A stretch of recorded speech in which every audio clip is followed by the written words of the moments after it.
কৃষ্ণকান্ত সন্দিকৈ ৰাজ্যিক মুক্ত বিশ্ববিদ্যালয়ৰ অধীনত যোৰহাট জেবি কলেজত 2025-26 বৰ্ষৰ BA, MA আৰু ডিপ্ল'মা পাঠ্যক্ৰমৰ এডমিশ্যন চলি আছে।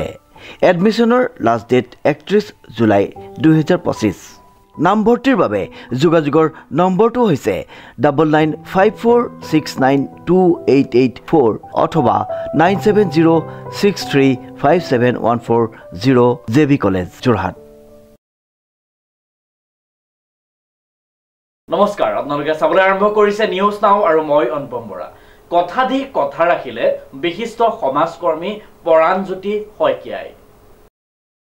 কথা দি কথা ৰাখিলে বিশিষ্ট সমাজকৰ্মী পৰাণজ্যোতি শইকীয়াই বানপানীয়ে কোঙা কৰি পেলোৱা খুমটাই বগৰীয়নী অঞ্চলত উপস্থিত হৈ বিশিষ্ট সমাজকৰ্মীগৰাকীয়ে বিতৰণ কৰে কঠীয়া বিতৰণ কৰি বিশিষ্ট সমাজকৰ্মীগৰাকীয়ে পৰিচয় দিয়ে সুহৃদয়তাৰ।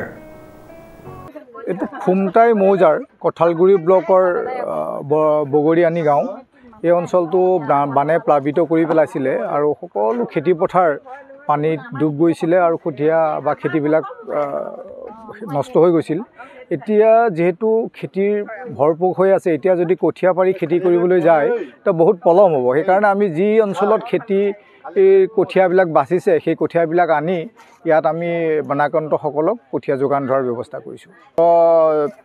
মানে যিহেতু ইয়াত বানাক্ৰান্ত অঞ্চল, ইয়াত বিভিন্ন ধৰণৰ পোক পতংগ থাকে, গতিকে যদি খেতিৰ পিছত কঠীয়া ৰোৱাৰ পিছত যদি কিবা কীটনাশক ঔষধ বা সাৰৰ প্ৰয়োজন হয় তেতিয়া আমি চেষ্টা কৰিম সেইসকল যোগান ধৰিব। আজি আমি আৰম্ভ কৰিছোঁ আৰু যেতিয়ালৈকে খেতি শেষ নহয়, কঠীয়া ৰোৱা শেষ নহয়, তেতিয়ালৈকে আমি যিমান পাৰোঁ চেষ্টা কৰিম যোগান ধৰিবৰ কাৰণে। হয়, মই তেখেতসকলক আহ্বান জনাম, সেইসকল খেতিয়কক যিসকলৰ কঠীয়া অতিৰিক্ত হৈ গৈছে সেইসকল খেতিয়কে যাতে বানাক্ৰান্তসকললৈ সেই খেতিৰ কঠীয়াখিনি আগবঢ়াই দিয়ে আৰু আমি সেইসকল কালেক্ট কৰি পেলাই আমি বানাক্ৰান্তসকলক যোগান ধৰিম। চাওক, বানাক্ৰান্ত অঞ্চল যিখিনি ঘৰ বানত ডুব যায়, আমি জানো যে বানত বিভিন্ন কীট পতংগ কেঁচু কুমতি আহে আৰু সেইবিলাক বান কমি যোৱাৰ পিছত সেই অঞ্চলত দুৰ্গন্ধৰ সৃষ্টি হয়, বিভিন্ন ৰোগৰ সৃষ্টি হয়। গতিকে সেইবিলাকৰ পৰা পৰিত্ৰাণ পাবৰ কাৰণে অলপ ফিনাইল, অলপ ব্লিচিং বা ডেটল তেনেকুৱা ধৰণৰ সামগ্ৰী কিছুমান আমি যোগান ধৰিছোঁ, যাতে এইসকল ব্যক্তি হ'ব পৰা ৰোগৰ পৰা যাতে পৰিত্ৰাণ পায়।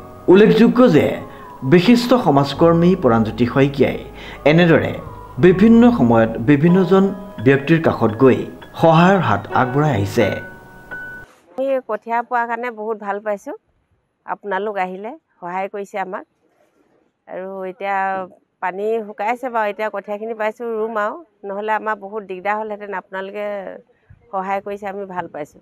বানে বেয়াকৈ বিধ্বস্ত কৰা খুমটাইৰ বগৰীয়নী গান্ধী গাঁৱকে মুখ্য কৰি কেইবাটাও অঞ্চলৰ ৰাইজৰ মাজত ব্লিচিং পাউডাৰ, ফেনাইলকে মুখ্য কৰি অন্যান্য বীজাণুনাশক যোগান ধৰিলে। পৰাণজ্যোতি শইকীয়াৰ এই মহানুভৱতাক একেমুখে শলাগ ল'লে বানপীড়িত ৰাইজে। বানপীড়িতৰ এই দুৰ্যোগৰ মুহূৰ্তত পৰাণজ্যোতি শইকীয়াৰ এই পদক্ষেপে মুখত হাঁহি বিৰিঙাবলৈ সক্ষম হ'ল। ভালে লাগিছে আৰু কঠীয়া দিছে আমাৰ, গোটেই পানীয়ে মাৰিলে আৰু এইফালে ফেনাইলো পাইছোঁ, এইটো পাউডাৰো পাইছোঁ, ঘৰত ছটিয়াবলৈ গোটেই কেঁচু চেচু হৈছে। হ'ব দিয়ক, ইমানে হৈছে। তেওঁ মানে এতিয়া মানুহক কঠীয়া বিতৰণ কৰিছে আৰু লগতে সেয়া ব্লিচিং ফেনাইল দিছে। মানুহখিনিয়ে ভাল পাইছে আৰু মানে বহুত গোন্ধ ওলায় পানীটো শুকাই যোৱাৰ পিছত আৰু অশান্তি হয়, মানে খাবলৈ অকণমান অসুবিধা হয়, গোন্ধ আৰু সাপ চাপ আহে, ধৰি লওক পোক পতংগ এইবিলাক। সেইটো কাৰণে তেওঁ ফেনাইল দিছে, ব্লিচিং দিছে। ভাল পাইছে, ভাল লাগিছে, ৰাইজেও ভাল পাইছে, আমিও ভাল পাইছোঁ তেওঁ এইটো পদক্ষেপৰ কাৰণে। আৰু এখন গাঁৱলৈ যাব এতিয়া তেওঁ, বেলেগ এখন গাঁৱলৈ, তাতো তেওঁ ব্লিচিং আৰু ফেনাইল বিতৰণ কৰিব। এতিয়া তাত যাবলৈ তেওঁ হেৰি কৰিছে।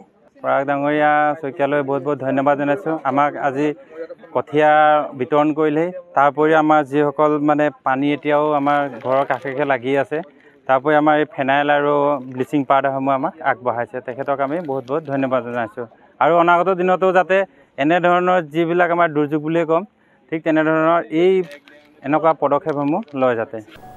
জাৰিগাঁৱৰ প্ৰণৱজ্যোতি ভৰালীৰ ৰিপৰ্ট, নিউজ নাও।